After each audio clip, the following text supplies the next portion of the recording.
So now the first feature is that is relative concept. अभी relative concept होता क्या?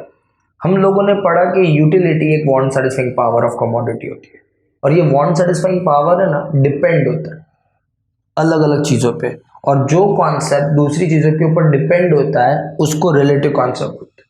तो यूटिलिटी डिपेंड होता है प्लेस और टाइम पे, मतलब कहाँ पर वो प्रोडक्ट हमें मिल रहा है और क्या टाइम पे मिल रहा है।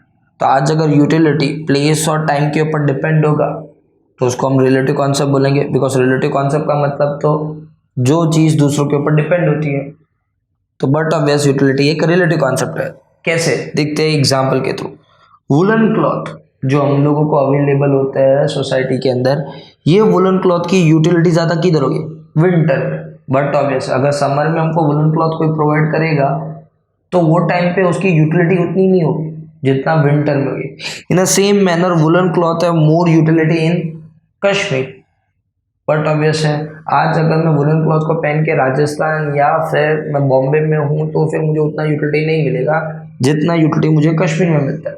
सो अगर मुझे कश्मीर में वुलन क्लॉथ मिलते हैं और विंटर के टाइम पे मिलते हैं तो बट ऑब्वियस मेरा यूटिलिटी ज़्यादा है। लेकिन वही वुलन क्लॉथ मुझे समर में मिले या फिर बॉम्बे जैसी जगह पर मिले तो यूटिलिटी कम है। तो यूटिलिटी प्लेस और टाइम के ऊपर डिपेंड है, और अगर कोई कॉन्सेप्ट प्लेस एंड टाइम के ऊपर मतलब दूसरी चीज़ों के ऊपर डिपेंड होता है तो उसको हम लोग बोलते हैं रिलेटिव कॉन्सेप्ट। तो यहाँ पे हमारा फर्स्ट फीचर कंप्लीट हो गया। नाउ द सेकंड फीचर के यूटिलिटी सब्जेक्टिव कॉन्सेप्ट है। Now what is subjective? Subjective का मतलब होता है जो चेंज होता है पर्सन टू पर्सन, मतलब सबके लिए सेम नहीं होता। यूटिलिटी भी वैसा ही है, utility person to person change होता है। और ये पर्सन टू पर्सन चेंज क्यों होता है? बिकॉज सेम प्रोडक्ट की यूटिलिटी अलग अलग पर्सन को अलग अलग मिलती है। और ये क्यों? बिकॉज सबका टेस्ट अलग होता है, सबके प्रेफरेंसेस अलग होते हैं, सबके चॉइस अलग होते हैं, सबके लाइकिंग्स अलग होती है। आज काफ़ी लोगों को तीखा खाना पसंद और काफ़ी लोगों को मीठा। तो आज अगर जिसको मीठा खाना पसंद है उसके सामने तुम कोई ऐसी चीज़ रखो जो खाने में काफ़ी तीखी है तो बट ऑब्वियस है उसके लिए यूटिलिटी अलग होगी। लेकिन वही खाने की चीज़ कोई ऐसे इंसान को जिसको तीखा खाना पसंद है तो उसकी यूटिलिटी क्या होगी? ज़्यादा। है वही चीज़ लेकिन अलग अलग पर्सन उसको अलग अलग तरीके से एक्सपेक्ट कर रहे हैं, और इससे पता चलता है कि यूटिलिटी डिफर करता है पर्सन टू पर्सन। जैसे कि यहाँ पर मैंने एक एग्जांपल डेवलप किया, बुक की यूटिलिटी एजुकेटेड पर्सन के लिए ज़्यादा होगी। बट ऑब्वियस है बिकॉज उसको उसमें से पढ़कर काफ़ी नॉलेज मिलेगा। लेकिन एक इलिटरेट पर्सन जो पढ़ नहीं सकता उसके लिए उसकी यूटिलिटी कम होगी। है तो बुक की, स्टिल यूटिलिटी क्या है? अलग अलग। तो इससे पता चलता है कि यूटिलिटी डिफर करता है पर्सन टू पर्सन, इसलिए वो सब्जेक्टिव कॉन्सेप्ट है। और यूटिलिटी डिपेंड है प्लेस एंड टाइम पे, इससे वो कौन सा होता है? Relative concept. यहाँ पर कितने फीचर्स हुए? 2। अभी हम लोग स्टार्ट करेंगे फीचर नंबर 3 से। So the third feature is ethically neutral.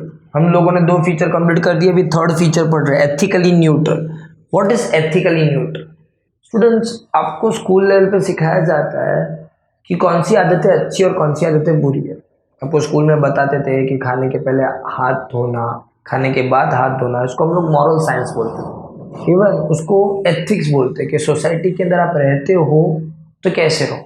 Ethics का मतलब right way of living, simple language में बोलूँ तो वो हमको बताता है क्या सही और क्या बैड है। तो एथिक्स का मतलब what is good and what is bad. लेकिन यूटिलिटी है ना, एथिक्स के पॉइंट ऑफ व्यू से न्यूट्रल है। न्यूट्रल का मतलब वो नहीं बता रहा है what is good and what is bad. It is not stating what is good और व्हाट इज बैड। कैसे? Let's see an example. Knife. अभी ये नाइफ से हाउसवाइफ को यूटिलिटी मिलता है वेजिटेबल को कट करके, बट सेम नाइफ से किलर को भी यूटिलिटी मिलता है किसी को हार्म करके। तो अभी ये यूटिलिटी मिल रहा है लेकिन कहीं पर भी ये यूटिलिटी बता नहीं रहा है, और किसी को ये यूटिलिटी फील भी नहीं हो रहा है कि ये अच्छी वाली यूटिलिटी की या बुरी वाली, और ये जो किया वो अच्छा था या बुरा।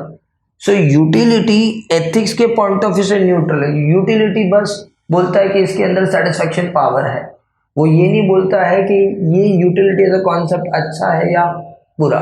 सो एथिकली वो न्यूट्रल है ना। द फोर्थ फीचर, यूटिलिटी और यूजफुलनेस काफी लोग को लगता है सेम है, मतलब लोगों को ऐसा फील होता है कि जिसमें यूटिलिटी है वो फायदेमंद है। नहीं, यूटिलिटी और यूजफुलनेस 2 अलग कॉन्सेप्ट है। कैसे? जैसे कि a cigarette as a utility for smoker, मतलब जो स्मोक कर रहा है वो एक्सपेक्ट करेगा कि सिगरेट से उसको यूटिलिटी मिले, मतलब उसमें यूटिलिटी है। लेकिन स्मोकिंग क्या अच्छी हैबिट है? नहीं, वो हेल्थ के लिए तो इंजूरियस होता है। इससे क्या प्रूफ होता है? वो यूजफुल नहीं है। तो सिगरेट में यूटिलिटी है लेकिन वो यूजफुल नहीं है। So cigarette has utility for smoker but it doesn't have usefulness. So लोगों को लगता है कि यूटिलिटी और यूजफुलनेस सेम है, नहीं, दोनों अलग कॉन्सेप्ट है। और एक स्मॉल डिस्टिंग्विश जैसा भी मैंने डेवलप करके रखा है। यूटिलिटी वांट सेटिस्फाइंग पावर बताता है, जबकि यूजफुलनेस कितना बेनिफिट मिला, और ये बेनिफिट यूज करने के बाद मिलता है, जबकि यूटिलिटी प्रोडक्ट को लेने के पहले मिलती है। यूटिलिटी लेवल ऑफ सेटिस्फेक्शन बताता है कि इतना सेटिस्फेक्शन हुआ, और यूजफुलनेस प्रोडक्ट को यूज करने से इतना फायदा हुआ। तो दोनों अलग कॉन्सेप्ट है। तो यहाँ पर मैंने feature number 3 ethically neutral and feature number 4 ये भी कंप्लीट कर दिया। अब तक कितने फीचर्स हुए? 4। पहला रिलेटिव कॉन्सेप्ट, जहाँ पर मैंने बताया यूटिलिटी डिपेंड होता है। फिर दूसरा सब्जेक्टिव कॉन्सेप्ट, जहाँ पर मैंने तुमको बताया कि यूटिलिटी डिफर करता है पर्सन टू पर्सन। फिर मैंने थर्ड फीचर बताया कि वो एथिक के पॉइंट ऑफ व्यू से न्यूट्रल, वो बताता नहीं क्या अच्छा और क्या बुरा है। और इवन मैंने फोर्थ अभी बताया यूटिलिटी एंड यूजफुल, दो अलग concept. Now we are going to start with the fifth feature. So let's start with the fifth feature. So now the fifth feature is utility is not same as pleasure. तो utility और usefulness as a concept तो अलग है ही, even utility और pleasure भी same है। Pleasure का मतलब खुशी, कोई भी चीज़ को करने से जो मिलती है।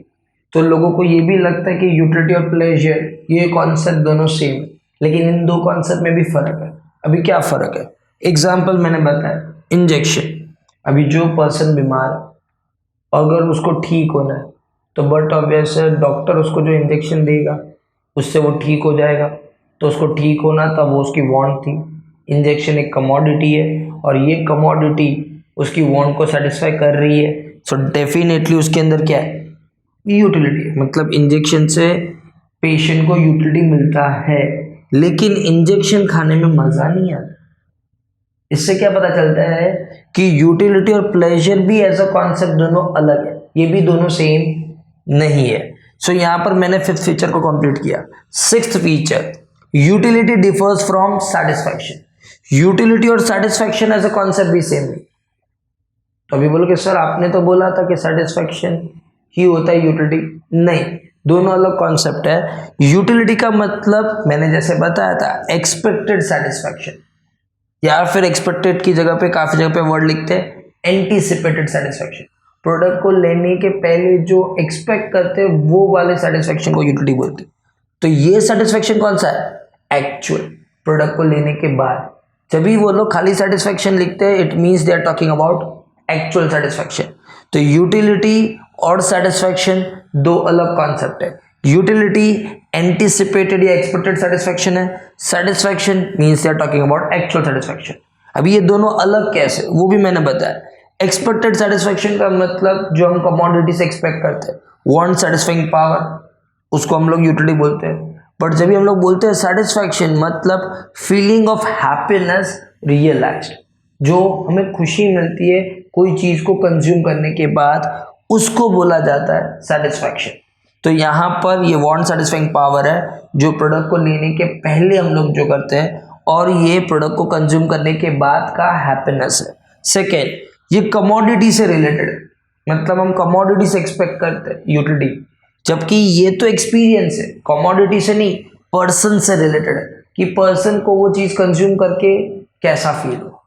थर्ड पॉइंट, कंजम्पशन का स्टार्टिंग पॉइंट है, कंज्यूम करने के पहले हम लोग इसके बारे में सोचते हैं, बट ये एंड है जहां पर हम लोग प्रोडक्ट कंज्यूम करने के बाद का सोचते हैं। तो 3 पॉइंट क्लैरिफाई कर रहे, यूटिलिटी और सेटिस्फैक्शन दो अलग कॉन्सेप्ट है। यहाँ पर मैंने क्लैरिफाई किया यूटिलिटी और प्लेजर भी क्या है, अलग है। तो टोटल कितने फीचर हो गए? 6, 1 2 3 4 5 and 6, now remaining 3। So let's start with the 7th feature.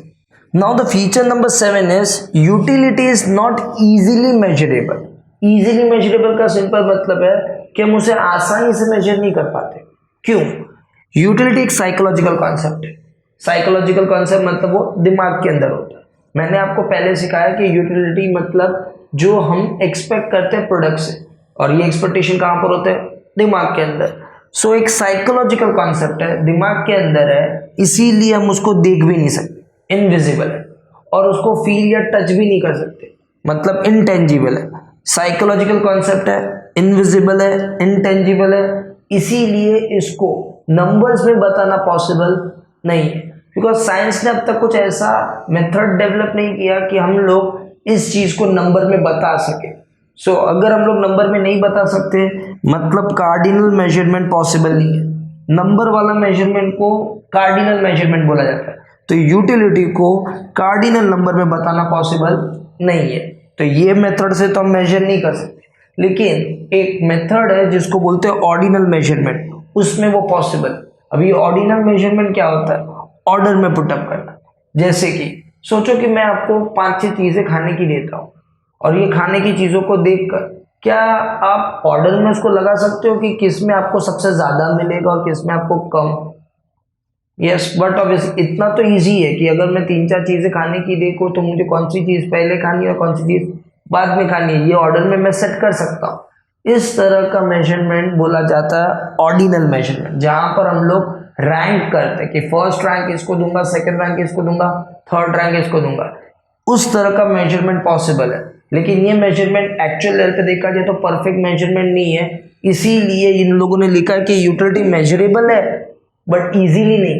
तुम्हें मेजर करने के लिए ऑर्डर वाला सिस्टम यूज करना पड़ेगा, नंबर वाला सिस्टम अवेलेबल नहीं है। Now the feature number 8 is utility depends upon intensity. Intensity का मतलब कोई चीज कितनी स्ट्रांगली चाहिए।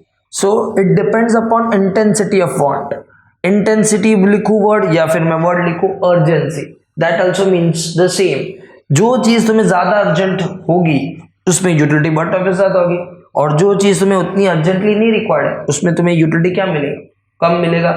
जैसे कि फॉर एग्जाम्पल आपने 2-3 दिनों से खाना नहीं खाया, और अगर मैं आपके सामने खाने का एक प्लेट रखूं, बट ऑब्वियसली आपको भूख जोरों से लगी होगी और आपको अर्जेंटली खाना चाहिए होगा, तो आपको यूटिलिटी क्या मिलेगा? ज्यादा मिलेगा। लेकिन अगर आपने 1 घंटे पहले ही खाना खाया और आपका पेट भरा हुआ है, और अगर मैं आपके सामने एक प्लेट रखता हूँ खाने की, तो आपको यूटिलिटी जो मिलेगा वो बट ऑब्वियस है, पहली वाली सिचुएशन से क्या मिलेगा? कम मिलेगा।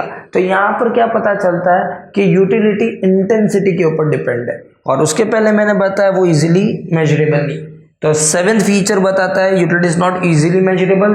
फीचर नंबर 8 बता रहा है it depends upon intensity of want. Now the last feature, that is feature number 9। Let's start it. Now the feature number 9 is basis of demand. Students, हम लोग ये चैप्टर कंप्लीट करने के बाद न्यू चैप्टर जो स्टार्ट करने वाले, that is theory of demand, और वो डिमांड का जो बेस है ना वो यूटिलिटी। सो डिमांड को समझने के लिए हमको किसको समझना पड़ता है? यूटिलिटी। जो कमोडिटी के अंदर यूटिलिटी नहीं होता, बट ऑब्वियस हम वो चीजें नहीं डिमांड करते, बिकॉज आज अगर हमें कोई कमोडिटी सेटिस्फाई नहीं करेगी तो हम डिमांड नहीं करेंगे, बट जो कमोडिटी के अंदर यूटिलिटी होगा वो चीज हम डिमांड करते हैं। तो डिमांड को स्टडी करने के लिए हमको किसको समझना पड़ेगा? यूटिलिटी। यहां पर मैंने फीचर नंबर 9 कंप्लीट कर दिया। टोटल जो फीचर्स ऑफ यूटिलिटी वो टोटल 9 है जो मैंने यहाँ पर लिख के रखे। फर्स्ट फीचर मैंने बताया रिलेटिव कॉन्सेप्ट, जहां पर मैंने बताया यूटिलिटी डिपेंड होता है दूसरी चीजों के ऊपर। सेकेंड सब्जेक्टिव कॉन्सेप्ट, जहां पर मैंने एक्सप्लेन किया वो डिफर करता है person to person. Third ethically neutral है। एथिकली न्यूट्रल का मतलब मैंने एक्सप्लेन किया जिसमें एथिक्स सिखाया नहीं जाता, एथिक्स के पॉइंट ऑफ व्यू से वो हमें नहीं बताता क्या सही और क्या गलत है। फोर्थ मैंने बताया यूटिलिटी और यूजफुलनेस, ये दोनों सेम कॉन्सेप्ट नहीं है। यूटिलिटी सेटिस्फैक्शन है, यूजफुलनेस हैप्पीनेस होता है जो हम प्रोडक्ट को कंज्यूम करने के बाद फील करते हैं। Even not same as pleasure. Utility commodity का काफी बार तुम्हें मिलता होगा लेकिन उसमें तुम्हें प्लेजर नहीं मिलता होगा। डिफर्स फ्रॉम सेटिस्फैक्शन, ये भी मैंने बताया कि प्रोडक्ट के पहले जो होता है वो यूटिलिटी होता है, लेकिन प्रोडक्ट के बाद जो होता है वो actual satisfaction. Not easily measurable, जहां पर मैंने बताया कि वो साइकोलॉजिकल कॉन्सेप्ट है जिसके कारण उसको मेजर करना अच्छे से पॉसिबल नहीं है। डिपेंड्स अपॉन इंटेंसिटी, जहां पर मैंने बताया कि इंटेंसिटी जो चीज की ज्यादा होगी उसकी यूटिलिटी क्या होगी? बट ऑब्वियस ज्यादा होगी। और डिमांड का बेस क्या है? यूटिलिटी। टोटल 9 फीचर है यूटिलिटीज के, और ये 9 फीचर्स में से काफ़ी फीचर्स ऐसे हैं जिसपे गिव रीजंस डेवलप होते हैं, और काफ़ी फीचर ऐसे हैं जिसमें से वो लोग डिस्टिंग्विश पूछते हैं। ज़्यादातर चांसेस है 4th feature, 5th feature and 6th feature से वो लोग डिस्टिंग्विश पूछे, बाकी सारे गिव रीजंस है। गिव रीजंस के अंदर हमें सिर्फ 4 पॉइंट्स लिखने होते हैं स्टेप बाय स्टेप, 2 लाइन के, जिसके थ्रू हमें ये पॉइंट को क्या करना होता है, प्रूव करना होता है। यहाँ पर मैंने आंसर कंप्लीट किया, that is features of utility.